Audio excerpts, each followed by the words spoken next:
Grabando, bienvenidas y bienvenidos a una nueva clase de ética. Ya, hoy día es 21 de octubre del 2021 y vamos a comenzar entonces a entrarnos en el horizonte clásico y vamos a empezar por describir lo que uno podría llamar el gran marco histórico en el que, tenemos que situar dónde se comienza a desarrollar las primeras formas de la ética en Occidente. Por supuesto que esto... ¿Me escuchan o no? ¿Aló? Profe, Profe, sí se lo escucha. Ah, ya. Es que quedó como de repente pegado y me dio susto de que estuviéramos con problemas. Ya, como les decía, entonces vamos a ver el gran marco, eh, que significa analizar o retroceder mucho más atrás mucho más atrás que lo típico que se hace, que es comenzar más o menos del siglo V antes de Cristo, cuando aparece Sócrates en escena.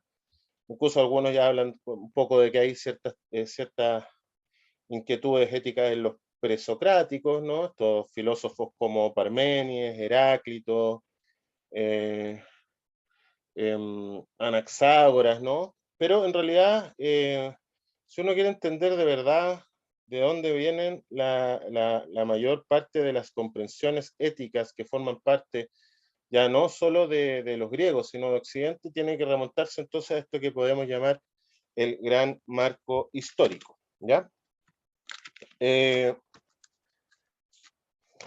Entonces, lo primero que hay que recordar que vamos a dividir la historia de la ética en el horizonte clásico, ¿ya? En el horizonte moderno, que parte, por supuesto, desde el siglo más o menos 16, 17 en adelante, y el horizonte ya contemporáneo. Entonces, en cada uno de estos horizontes vamos a señalar que hay una característica de la manera en que se fundamenta la ética. Esta forma de fundamentación tiene, por supuesto, un momento de origen, un desarrollo que se va plasmando en el pensamiento de las y los grandes filósofos, y tiene periodos de crisis. Los periodos de crisis son muy importantes porque son los periodos en los cuales una manera de entender la ética y también la fundamentación que acompaña esa manera de entender la ética empieza, digamos, a hacer agua. Ya empieza como en el fondo a socavarse, y en ese momento, por supuesto, lo que uno ve aparecer es que lo que antes permitía que una comunidad o una ciudad o un pueblo tuviera una visión moral del mundo más o menos homogénea, eso se empieza a dividir y empieza a surgir el conflicto y empiezan a surgir las diversas interpretaciones y las diversas formas de entender la moral. La, ¿Por qué es importante este tema de las crisis? Porque es en el momento de la crisis de la moral que heredaban los griegos, la moral tradicional que heredaron los griegos de Homero y Hesíodo, la que estaba contenida en los mitos, la que se cantaba por los poetas, ¿ya? La que era recitada por los poetas, y digamos, y que por supuesto tenía un vínculo absolutamente, digamos, de fundamento en lo divino, en lo religioso. Esa moral empieza, digamos, por cambios materiales de la sociedad, por cambios que tienen que ver con la forma en que funciona el poder, con la forma en que funciona la economía, con la forma en que funcionan con las relaciones con otros pueblos. Esa moral se empieza a socavar y comienza un periodo de crisis. Ese periodo de crisis es el periodo que anuncia el surgimiento de las éticas propiamente filosóficas, por supuesto, con la figura de Sócrates, que va a dialogar en el fondo, que va a debatir con los llamados sofistas, ¿no? Entonces, eh, digamos, vamos a partir desde esa visión, pero para poder entender esta concepción mítica de la ética, esta concepción que viene entonces de los mitos, de la religión, de la tradición, tenemos que remontarnos bastante más atrás a un periodo, primero, tan atrás que vamos a hablar de lo que uno podría llamar los pueblos indoeuropeos, ¿ya? Si ustedes toman en consideración la gran historia, cuando hablamos de los pueblos indoeuropeos, hablamos de pueblos que son más antiguos que la fundación de las primeras sociedades. Es decir, si las primeras ciudades, las primeras grandes, digamos, grandes centros urbanos se formaron entre el 5000 antes de Cristo y el 7000 antes de Cristo, los indoeuropeos son probablemente, o ya estaban los pueblos indoeuropeos ubicados y desarrollándose cerca del 7000 antes de Cristo.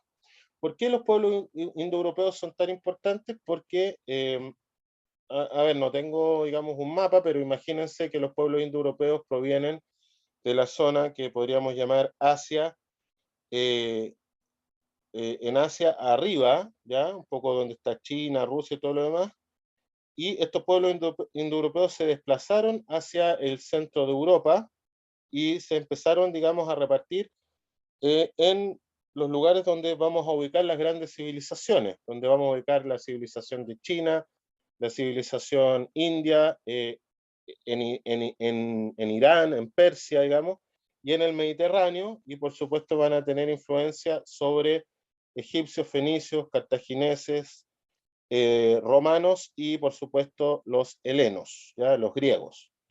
La, la historia de Grecia se divide en un periodo preclásico, en un periodo clásico y en un periodo helenístico. Cuando ustedes hablan o cuando ustedes estudian a Sócrates, Platón y Aristóteles, están en el periodo clásico. El periodo preclásico corresponde al periodo que está dominado absolutamente, como les digo, por esta visión mítica que está contenida en los textos de Homero y Hesíodo. Volvamos a los indoeuropeos. ¿Por qué los indoeuropeos, estos pueblos que eran, digamos, se sabe muy poco de ellos, pero en realidad se cree que, digamos, una de las características que les permitió expandirse por Asia, Europa y parte de África fue que domesticaron el caballo y que manejaban el hierro. Entonces eran pueblos guerreros. ¿Y por qué es importante esto? Porque estos pueblos guerreros traían consigo sus dioses. Y sus dioses eran de carácter, primero, celestial, eran, por supuesto, masculinos, eran de carácter espiritual, eh, trascendente y tenían una característica política que era que regían el mundo, ¿ya? Entonces, eh, podríamos decir que si uno quiere comprender la historia del patriarcado, el patriarcado está relacionado ya con estos pueblos indoeuropeos que tenían estas, ¿qué pasó aquí? Estas, estas divinidades eh, masculinas, divinas, espirituales, trascendentes y rectoras. Ahora, en todas estas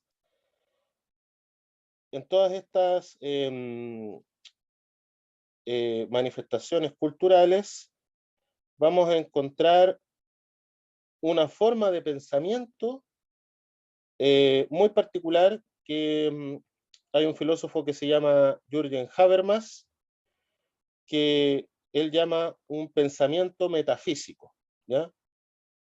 Eh, ya entraremos en lo que quiere decir metafísico. Yo entiendo que usted a lo mejor conoce la palabra metafísica por Aristóteles, por la metafísica de Aristóteles y quizás por ahí por algún otro autor que habla de metafísica.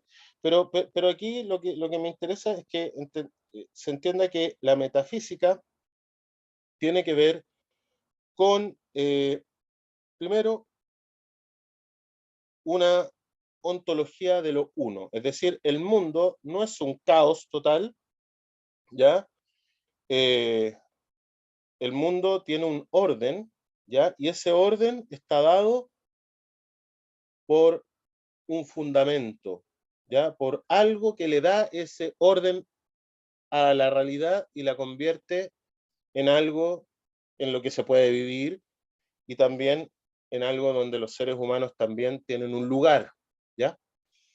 Eh, ese algo no son varias cosas, no son varios dioses, sino que es un dios, por así decirlo, o un principio divino que organiza todo lo que hay. Entonces, esto se llama la ontología de lo uno. ¿Ya? Es decir, pueden haber diversos dioses, etcétera, todo lo demás, pero hay uno que organiza todo y que lo organiza dándole a la realidad un orden, un sentido. ¿Ya? Por lo tanto, el vínculo de los seres humanos, de las y los seres humanos, con la realidad está mediado por un vínculo que es un vínculo de sentido, dado por algo que no es humano. No es una construcción social, como se suele decir hoy día.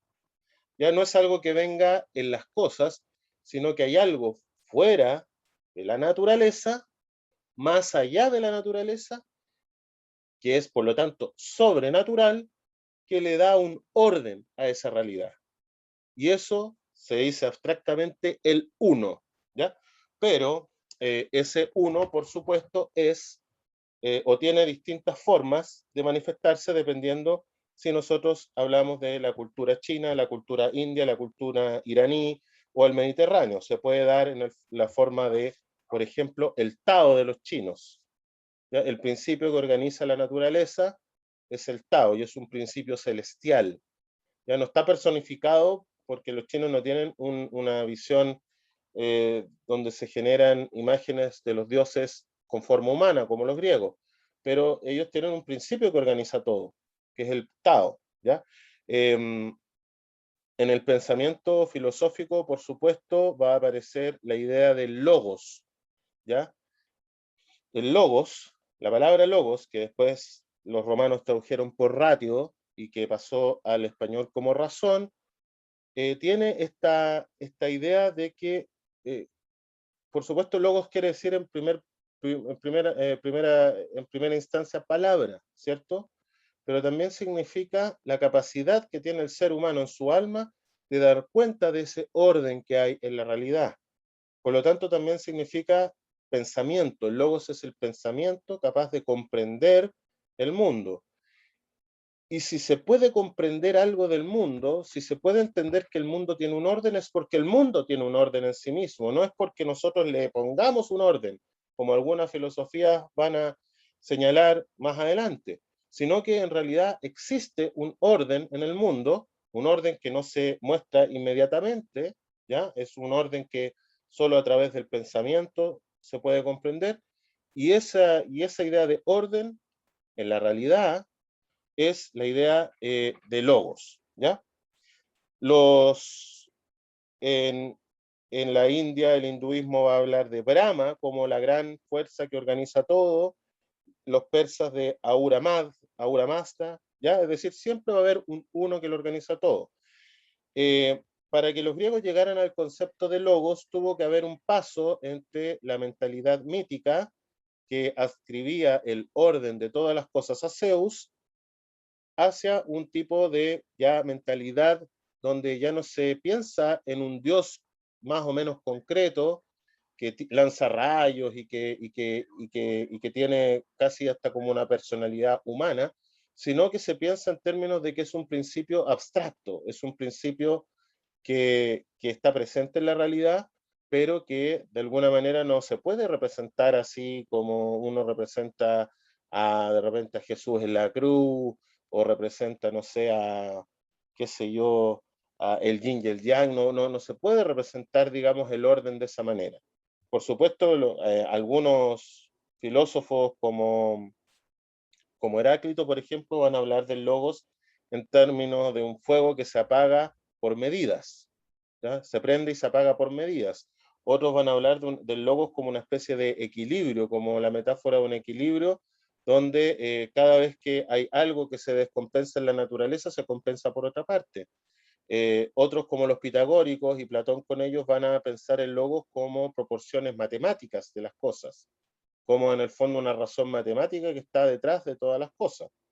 Platón mismo va a entender que el logos finalmente tiene que ver con la idea de bien.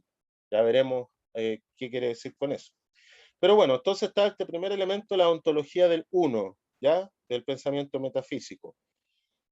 Después tenemos otro elemento que es el pensamiento dualista, ¿ya? El pensamiento dualista supone de que toda la realidad está dividida en pares, ¿ya? En pares donde existe un elemento, digamos, positivo y un elemento negativo, un polo positivo y un polo negativo, y a su vez, denme un minuto, espérenme un segundito.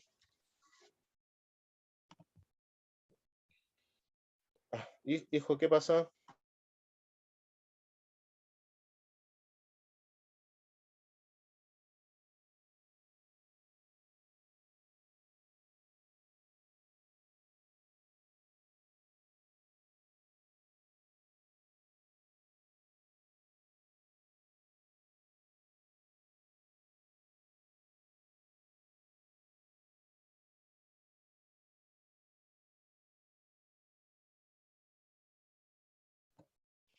Ya,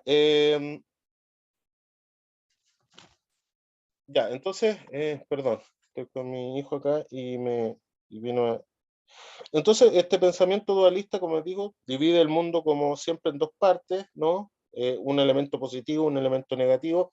Lo típico es pensar, por ejemplo, en términos de cielo, tierra, masculino, femenino, seco, húmedo, ¿ya? Toda la realidad está dividida en dos, ¿ya?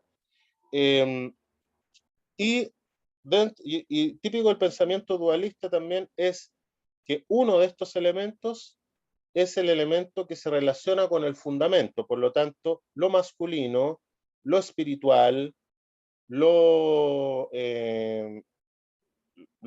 digamos, lo que tiene que ver con el cielo, va a ser superior a lo femenino, lo terrenal, lo material, ¿ya? Va a ser, digamos, siempre se dice uno de estos elementos es privilegiado por sobre el otro. Ahora, el otro no se puede eliminar, ¿ya? Porque el otro es de alguna manera el sustento para que exista este elemento privilegiado, por así decirlo, los femeninos el sustento de lo masculino, ¿ya? Es como su complemento, su media naranja, todos estos tipos de metáforas que se ocupan, y de alguna forma entonces, pero siempre queda subordinado digamos, este principio que manda, ¿ya? Esto, digamos, tiene implicancias, por supuesto, para la teoría del género, para todas estas cosas que hoy día se plantean, pero, digamos, lo que quiero señalar justamente es que este pensamiento dualista es el segundo elemento digamos, este pensamiento metafísico, y, y eso hace que las categorías fundamentales con las cuales pensamos la realidad en Occidente tengan que ver con, por ejemplo, la categoría de caos y cosmos, ¿ya? O caos y orden, porque cosmos significa una realidad que está organizada de forma armónica, de ahí viene la palabra cosmética. ¿Ya? Cosmos significa un orden, pero un orden bello, un orden bueno, ¿ya? No es simplemente algo que tiene una estructura, sino que es una estructura que es bella, que es buena. Entonces, vamos a ver que en la ética, que en la política, que en todo, digamos, estas formas de pensamiento que tienen que ver con los asuntos humanos, siempre vamos a estar discutiendo de alguna manera si existe un orden que fundamenta todo lo que hacemos o si más bien la realidad es un caos y el orden es una especie de ficción que le ponemos encima a las cosas.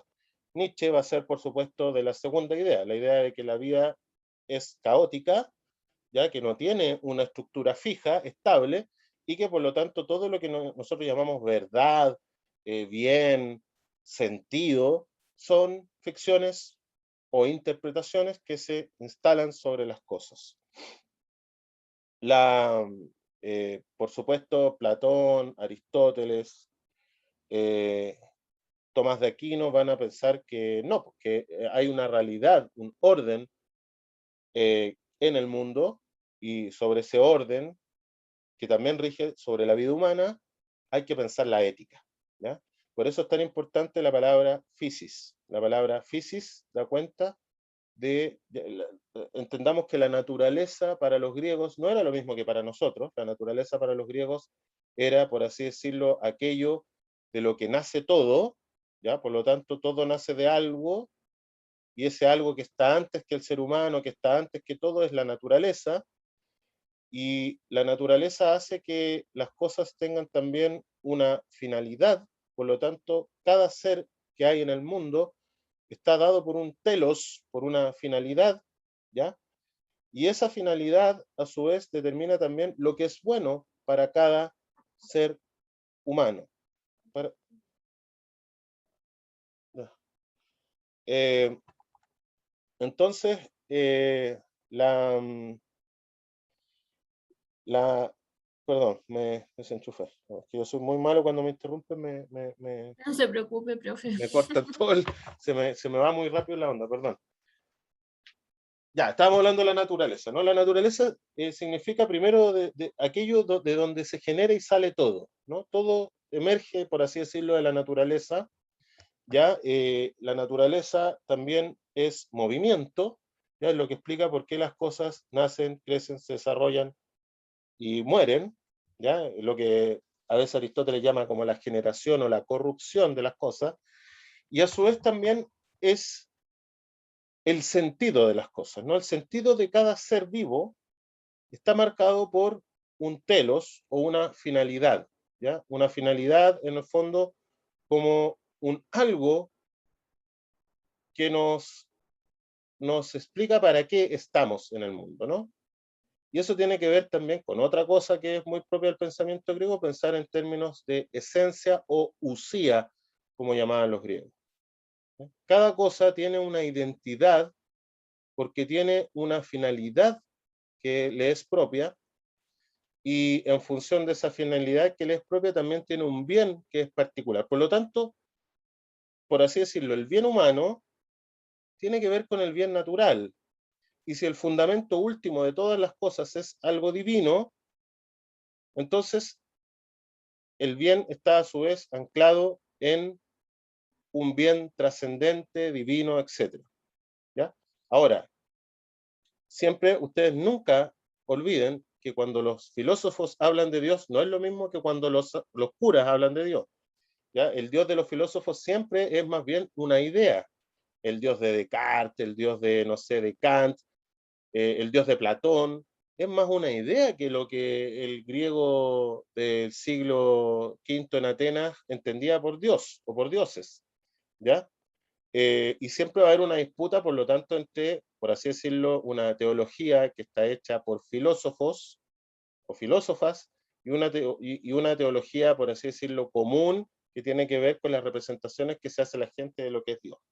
Ahora, pero como sea, esta idea entonces de que existe una, un orden, ¿ya? Que fundamenta todo lo que existe y que le da sentido a las cosas. Eso es, y ese fundamento es, digamos, algo objetivo. No es una cosa que surge del sujeto, ¿ya? Kant va a decir que la realidad está estructurada para todas y todos como a partir de las formas a priori, ¿ya? Que están en la razón humana, que están en la conciencia humana, por lo tanto el sentido de lo que nosotros llamamos naturaleza es algo que es, por así decirlo, puesto por el espíritu humano. Los griegos pensaban que el sentido estaba antes que lo que el ser humano podía pensar, opinar, sentir. Ya había un orden, ¿ya? Y cuando hablan de la verdad, de la aletheia, que significa el desvelamiento, lo que hacían era descubrir detrás de una realidad que a veces parece caótica porque cambia mucho, el orden estable de las cosas. Por lo tanto, este pensamiento metafísico va a identificar que la verdad es algo que no cambia, que el bien es algo objetivo, que no está sometido a las cambiantes opiniones de las personas respecto a lo bueno y lo malo, y que también este bien, digamos, tampoco está sometido al tiempo, no tiene historia, ¿ya? Entonces es algo, es una naturaleza. Y de ahí viene, por supuesto, todas estas ideas que tenemos donde existe una suerte de forma natural de las cosas que es buena, y por supuesto lo que va contra esa naturaleza, lo que es antinatura, es malo, ¿ya?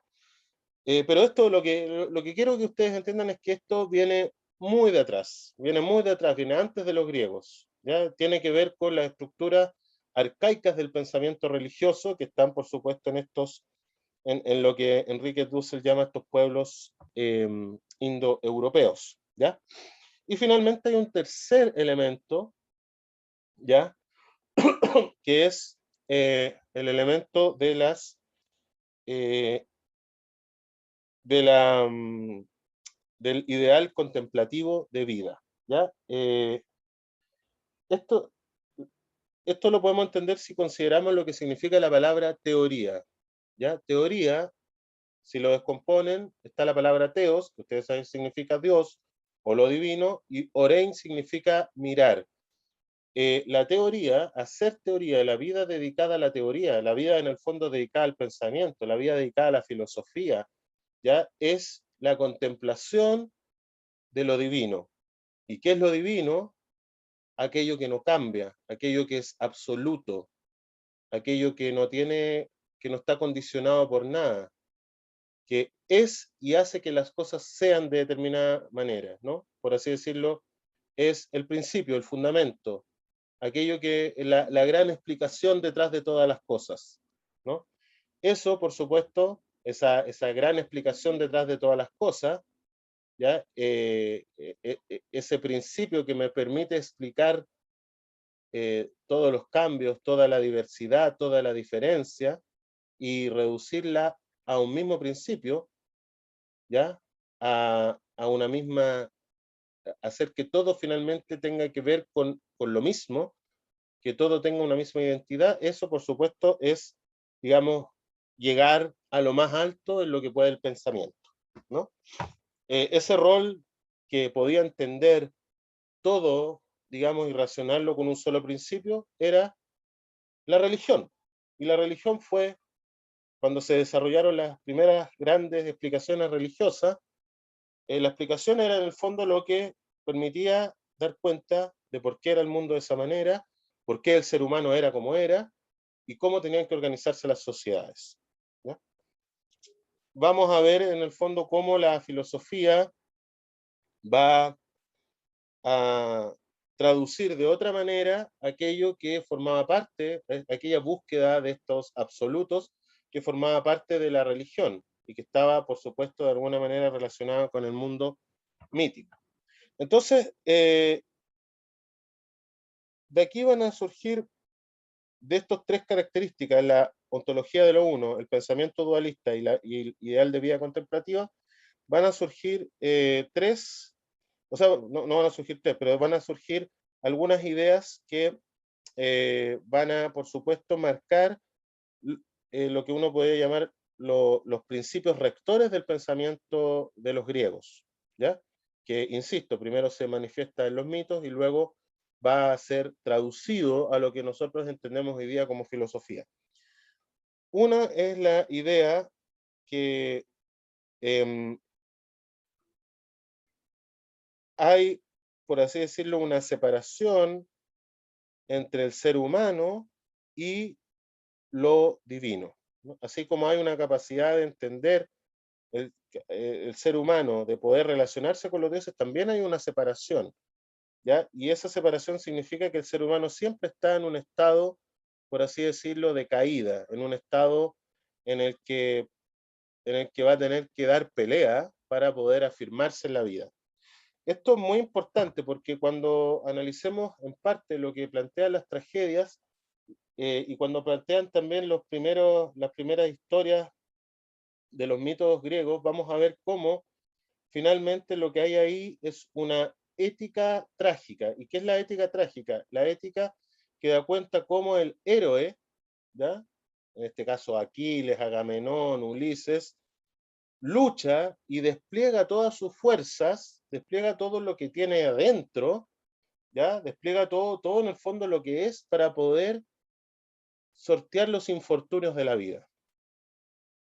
¿Y para poder llegar dónde? Para poder llegar al lugar que le corresponde, porque a cada cual le corresponde un lugar.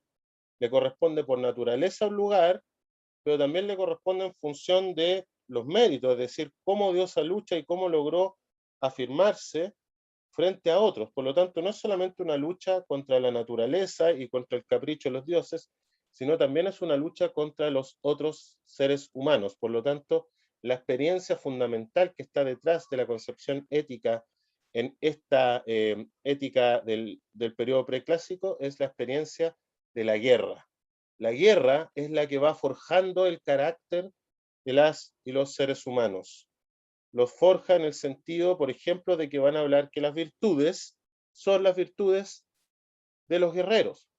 Valentía, fortaleza, templanza, moderación, y por supuesto también justicia, ¿no? Esas virtudes, eso que después Aristóteles que Platón va a llamar las virtudes centrales, la prudencia, la moderación, la valentía, la fortaleza, estas virtudes provienen de un mundo que era un mundo guerrero.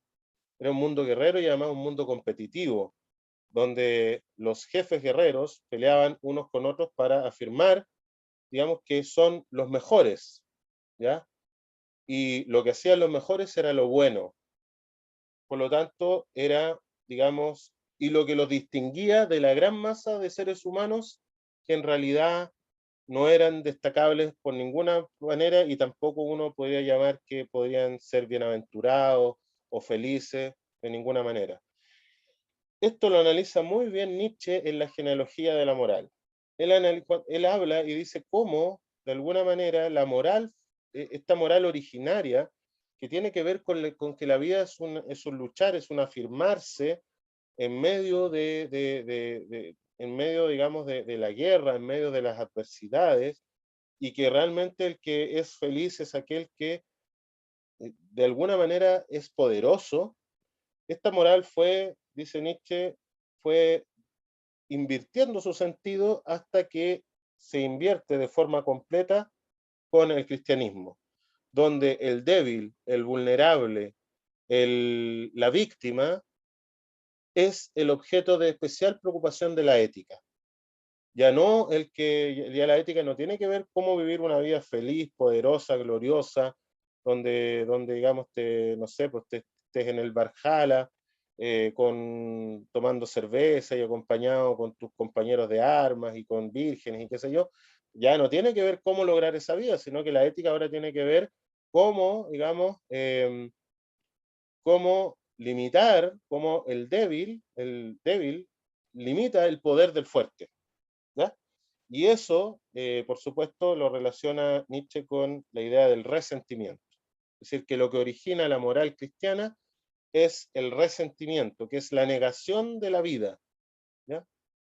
Es la envidia finalmente, es el hecho de que es el hecho de que los que quedan por debajo le tienen sangre en el ojo a los que están arriba y por supuesto van entonces a crear una idea donde la moral tiene que ver, esto es la interpretación de Nietzsche, con que el poderoso es malo, ¿ya? Y el débil, la víctima, el que no tiene poder, es el bueno. Nietzsche plantea de que lo que significaban las palabras bueno y malo en el contexto originario significaban totalmente algo distinto. Lo bueno era, por supuesto, lo que los aristoi, los mejores, hacían. Y lo malo era el no destacar en nada, es ser mediocre en el fondo, es ser parte del vulgo, ¿ya? Eh, entonces, agatos, la palabra agatos significaba eso, el bien era lo que hacían estas clases, llamémoslas dominantes, y lo malo era lo que hacían las clases, digamos, que estaban dominadas, ¿ya? Y lo que plantea entonces es que después se invierte esto y lo que antes se consideraba bueno, ahora se considera malo, y lo que antes era lo malo, que se decía kakos en griego, se convierte en lo bueno, ¿ya? Más allá de que uno pudiera criticar que Nietzsche en el fondo está aquí como pareciera, aunque no es así, justificando una moral de los fuertes encima de los débiles, casi la ley del más fuerte, en realidad lo que hace es una descripción bastante rigurosa de la manera en la cual estaba estructurada la ética en el mundo preclásico, ¿ya? Ahora, y aquí viene lo interesante, algo le pasó a ese mundo, algo se trizó en ese mundo que empezó a cambiar la cosa, ¿ya? Y ese cambio lo vamos a ver que va a pasar por el siglo V antes de Cristo, ¿ya? Ese momento que va a ocurrir en las polis, en las ciudades-estado griegas, va a tener que ver, por supuesto, también en parte en Atenas con el desarrollo de la democracia y toda una serie de cambios en la sociedad que van a ir cambiando las valoraciones o lo que llamamos la moral o la ética. Entonces, eh, vamos a, uno podría decir que una de las primeras cuestiones que podríamos llamar algo así como el tema de la ética es justamente esta condición humana, ya reflexionar sobre la condición humana en la medida en que los seres humanos no somos dioses y que por lo tanto estamos expuestos al sufrimiento, por supuesto a la muerte, al daño que nos puedan infligir otros seres humanos, estamos expuestos a la locura, estamos expuestos también a, a las pasiones, ¿ya? Vamos a ver que para los griegos era muy importante el control de las pasiones, porque en el fondo las pasiones, la palabra pasión que viene del griego patos, P-A-T-H-O-S, patos significaba una afección, algo que te afecta, algo que por así decirlo te invade, digamos, en tu espíritu, en tu alma, y que te arrastra. Las pasiones nos arrastran. No son lo mismo que las emociones que nos mueven, las pasiones nos arrastran. Las pasiones nos llevan, digamos, hacia, digamos, cometer, por supuesto las pasiones tienen un lado positivo, no se puede vivir sin pasión, pero también, decían los griegos, tienen un lado preocupante, que es cuando las pasiones se llevan por delante el carácter de las personas. Una de las cuestiones que más le va a preocupar a Aristóteles es la manera en la que nos relacionamos con estas pasiones, si somos capaces de controlarlas o no, si tenemos un cierto autodominio, ¿ya? Eh, las pasiones podrían llevar a los seres humanos al exceso, y el exceso, que los griegos le pusieron el nombre ibris, era una cuestión muy complicada porque los seres humanos bajo, bajo la desmesura perdían la capacidad de ser dueños de sí mismos y eran en el fondo marionetas de sus pasiones, eran esclavos de sus pasiones como se señala en muchos textos. Un ejemplo súper claro de esto es lo que le pasa a Aquiles cuando Héctor mata a su amante Patroclo. Aquiles monta en furia, ¿ya? Va a enfrentar a Héctor, por supuesto lo derrota, pero en vez de darle, digamos, según establecían las reglas de los dioses, una sepultura digna, entregarle el cuerpo a su padre y permitir que lo enterraran, digamos, dentro de su ciudad, por el dolor que le produce la pérdida de su amante, amarra el cadáver de Patroclo, o sea, de Héctor, y lo arrastra hasta que en el fondo lo desolleja y lo deja en el fondo vuelto un bulto irreconocible frente a los ojos de su padre. Eh, Cuando hace esto Aquiles, por supuesto lo están mirando los dioses se horrorizan con la ira de Aquiles y lo que hace con la ira, y por supuesto no castigan solamente a Aquiles, sino que van a castigar a todos los dioses, o sea, a todos los griegos, y cuando vayan de vuelta a sus casas después de vencer en Troya, les van a enviar una tempestad, y esa tempestad entonces los va a mandar por supuesto Ulises a perderse de su reino en Itaca, y va a tener que pegarse todo el viaje, toda la gran vuelta para poder volver a Itaca y recuperar, por supuesto, su lugar de rey al lado de su esposa Penélope y de su hijo Telémaco. Entonces, la ira arrastra males para los seres humanos, ¿no? Y aquí aparece también entonces el gran problema que podríamos llamar de la teodicea, el problema de cómo justificamos el mal en el mundo. ¿Por qué hay mal? ¿Ya? Si el mundo supuestamente está hecho por dioses bondadosos, ¿por qué hay mal? Una de las razones que descubren los griegos es porque gran parte del mal lo traen a su vida los propios seres humanos al no controlar sus pasiones.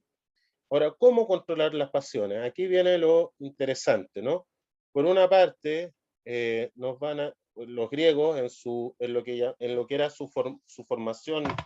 eh, su formación tradicional, entendían que el adecuado carácter se formaba al introducir a los jóvenes dentro de las costumbres adecuadas que estaban contenidas en la sabiduría de los mitos. Y por lo tanto, la voz que se escuchaba en ese momento era la voz de los poetas que cantaban los mitos. Los mitos pertenecen a una cultura oral, por lo tanto, involucran que hay que tener muy buena memoria. Y la mejor manera de conservar las cosas en la memoria es, por una parte, contando una historia. A nadie se le olvida, por ejemplo, Caperucita Roja, ¿ya? Y por eso ha perdurado tanto en el tiempo, no solo porque está escrita, sino porque los seres humanos entendemos mucho mejor a través de historias, y por eso, digamos, es que por eso las historias de Instagram, por eso las series porque comprenden que la mente humana tiene algo mítico que tiene que ver con nuestro gusto por las historias. Y las historias que nos gustan las recordamos siempre. Siempre vamos a recordar la historia del joven del niño que nació en Tatooine, que digamos que crece y se convierte después que pierde a su mamá, y por el dolor de perder a su mamá quiere tener poder, y el poder lo arrastra al lado oscuro y se convierte en Darth Vader. Nadie se va a olvidar de esa cosa, ¿no? Nadie se va a olvidar tampoco de la historia de un niño que también nace en Tatooine y que finalmente resulta ser el hijo. O sea, porque las historias nos marcan, no nos moldean el cerebro. Por eso el cine, dice Slavoj Žižek y otros, y la literatura han formado tanto más la cabeza de Occidente que la religión y la filosofía, ¿no? Somos en parte, comprendemos, por ejemplo, el amor desde Romeo y Julieta, comprendemos, no sé, los dilemas existenciales a partir, no sé, de Shakespeare, comprendemos un montón de cosas, y muchas de las historias que nosotros contamos están ya contenidas en los primeros mitos, ¿ya? De hecho, Joseph, cuando George Lucas hace Star Wars, se basa en los trabajos de Joseph Campbell, que es un estudioso de las religiones y de los mitos en particular. Y Joseph Campbell tiene esta famosa historia del héroe, ¿no? Y ustedes busquen por ahí, no les daré yo, digamos, todos los datos, pero busquen ahí la estructura de la historia del héroe. Y es exactamente lo que uno ve en el Señor de los Anillos, lo que ve en Star Wars y en muchas otras películas, ¿no? Es una estructura mítica. Pero además de que los seres humanos recordamos mejor a través de historias, los seres humanos también recordamos a través de la rima y el canto. Por lo tanto, la poesía, ¿ya? Era un canto, y era algo que en el fondo iba instalando en la memoria los ejemplos que los jóvenes de las ciudades-estado tenían que seguir. Tenían que ser valientes como el ejemplo, la ejemplaridad, ¿ya? Eh, Tenían que ser valientes como Aquiles, astutos como Ulises. Eh, entonces, esa era una manera, por ejemplo, de ubicar al ser humano dentro de la realidad, permitirle eh, tener una orientación, ¿ya? El mito de la poesía. Ahora sabemos nosotros que eso va a entrar en crisis, y que van entonces a aparecer nuevas formas de conocimiento, que también ahí en esta crisis va a tener mucho que ver el surgimiento de la escritura y de las consonantes, que va a ser un descubrimiento griego. Pero aquí va a surgir entonces una crisis donde de ahí va a aparecer, por supuesto, por una parte, la retórica como otra forma en la cual desarrollar virtudes para ser eh, exitosos en el mundo, y por otra parte, la filosofía, que propone otro camino para, en el fondo, ser feliz. Y ahí aparece ya entonces una idea que va a ser muy patente en Aristóteles, que es la idea de la perdón, la idea de la eudaimonía o felicidad, ¿ya? Entonces nosotros nos vamos a referir primero a un tipo de cosmovisión que es una cosmovisión que pertenece entonces a estas, a este trasfondo, a este gran marco histórico que comienza con los pueblos indoeuropeos y dentro de esas cosmovisiones vamos a encontrar ciertas comprensiones éticas del mundo, ¿no?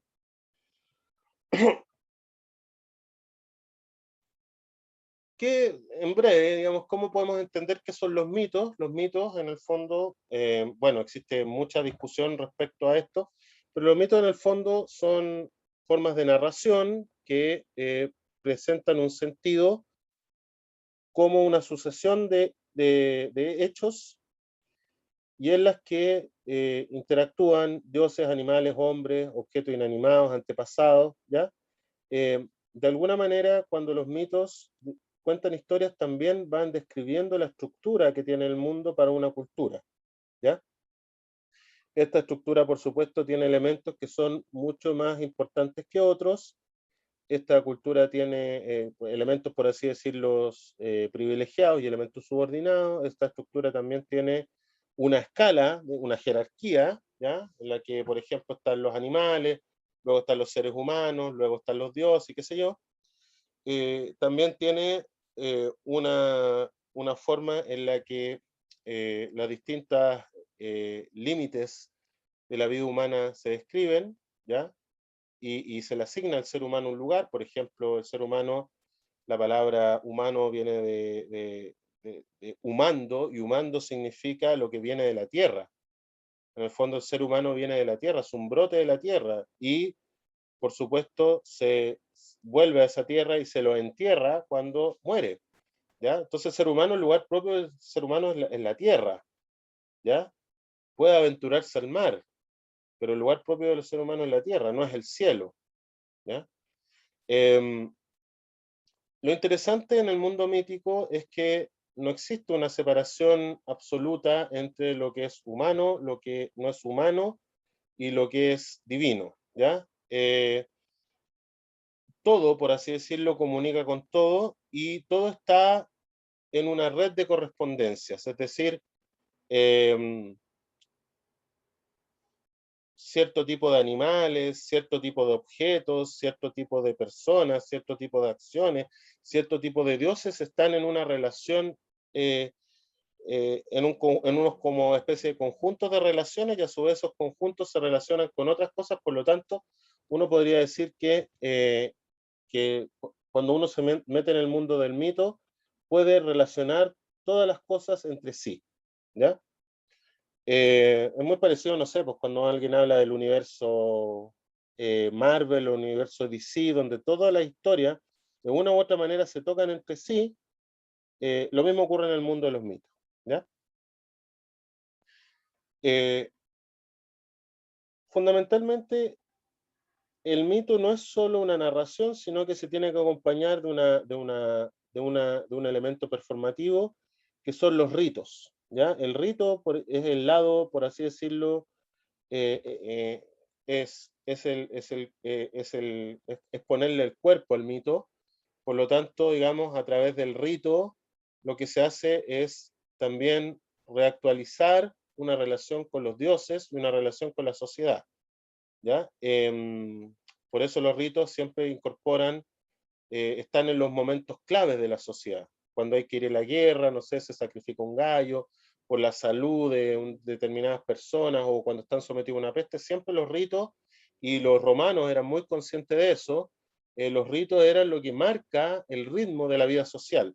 Y de alguna manera uno podría decir que eso aún sigue siendo, incluso en el siglo XXI, los ritos son, por así decirlo, las marcas que eh, van dándole el ritmo a lo social. De hecho, por ejemplo, nuestro calendario está lleno de celebraciones, de fiestas que tienen que ver con lo ritual. La fiesta era justamente el momento en el que se dejaba lo habitual, lo profano, para entrar en un tiempo sagrado, en un tiempo donde se reactualiza, a través del rito, se reactualizan los mitos fundantes. ¿Ya? El mito también tenía una idea que, por así decirlo, pertenece, la, dicho en breve, es la idea de que el mito nos permite actuar, ¿ya? Es lo mismo que cuando uno realiza una oración, Padre nuestro que está en los cielos, no sé qué, o ángel de mi guarda, dulce compañía, no sé qué. Cuando uno realiza esa oración, no solamente está contando, describiendo algo, sino que lo que está haciendo también puede ser una plegaria, una petición, ¿ya? Entonces, al hablar, la mentalidad mítica piensa que al hablar se, se hacen cosas con palabras, ¿no? Que tampoco está lejano de como hoy día lo entendemos, pero hoy día tenemos otra forma de entenderlo. Para la mentalidad mítica, al hablar, se hacen cosas con las palabras y, por así decirlo, se construye realidad, ¿no? De ahí viene, por ejemplo, la idea de la maldición. Cuando uno le tira una maldición a otra persona, es una palabra que puede hacer que una persona se caiga, o que una relación se rompa, o que alguien pierda el trabajo, ¿no? El ejemplo de la maldición es muy bueno porque da cuenta de que en la mentalidad mítica la palabra tiene ese poder transformador. La filosofía también va a pensar que la palabra tiene un poder transformador, pero desde otro lugar, desde el lugar en que la palabra permite dar cuenta del orden de la realidad. Y a partir de ese entendimiento del orden de la realidad, el ser humano puede actuar en, digamos, en lo práctico, ¿ya? Eh, entonces, en toda civilización vamos a encontrar que la vida cotidiana está regulada, en toda civilización, en toda cultura, en el fondo vamos a ver que va a haber un núcleo ético mítico, es decir, un núcleo donde vamos a encontrar imágenes y símbolos que constituyen la idea profunda, el arquetipo, como lo llama Carl Jung, de el sentido de lo que nos rodea, ¿ya? La idea profunda del sentido que nos rodea. Carl Jung pensaba que esa idea profunda no podíamos acceder racionalmente porque era algo previo a lo racional, era mucho más antiguo y mucho más poderoso. Por lo tanto, los símbolos tienen esta capacidad de hacernos vincular con ese fundamento oculto, muchas veces olvidado, pero siempre presente en nuestra vida, en nuestra realidad que nos rodea, ¿no? Y eso, por supuesto, tiene que ver con la presencia de este núcleo ético mítico que se da en nuestra vida, en nuestra vida cultural.